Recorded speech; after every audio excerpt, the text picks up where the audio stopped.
I'll never forget it. 1994, it was 330 East 79th Street. It was the 10th floor at the Essex House, and the park was a carpet literally in front of you. Which was a 2-bedroom, pre-war, 2-bath. It was in Sherman Square on the Upper West Side. Listed it at a price which I thought was extremely high, and ended up having a bidding war. 120 East 87th Street, Park Avenue Court, one of my best friend's apartments.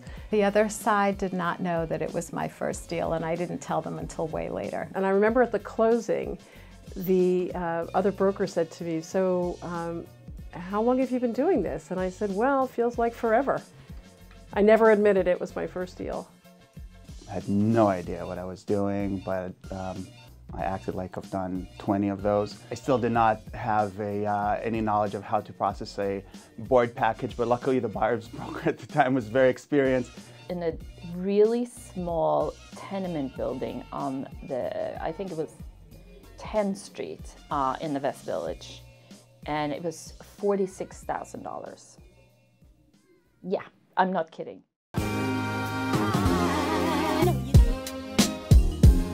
I do get apartment envy all the time. Oh, all the time. Well, basically everything I show I can't really afford or live in, so I have apartment envy almost every day.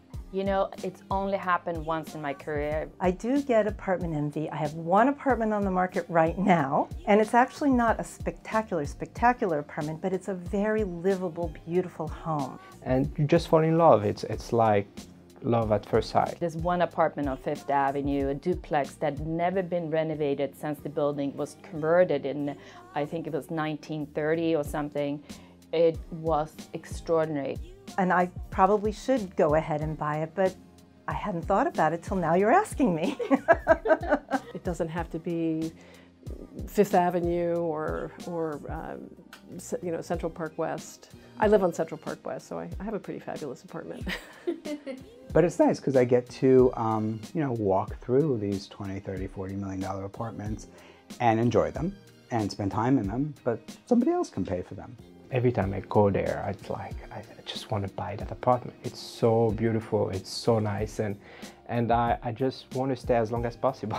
So after the clients leave, sometimes I just stay there and then just sit and say, oh, I want this. Yes, for a moment, but not really. The only thing I want is masses of red hair and real talent. That's the truth.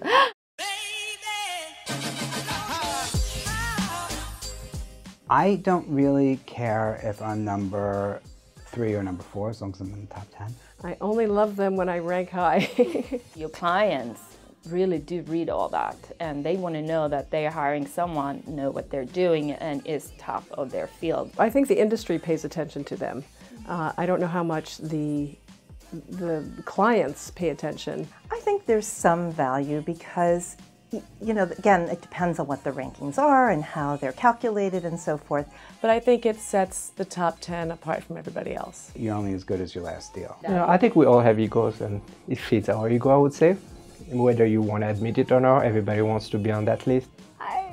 It's just real estate gossip. It's, you know, it is what it is. I don't really pay that much attention to it. When you know someone's done a lot of transactions, they usually have a fairly high skill level. But ultimately, you know, getting a phone call from your client saying, hey, I'm so happy with the job that you did for me, means a lot more.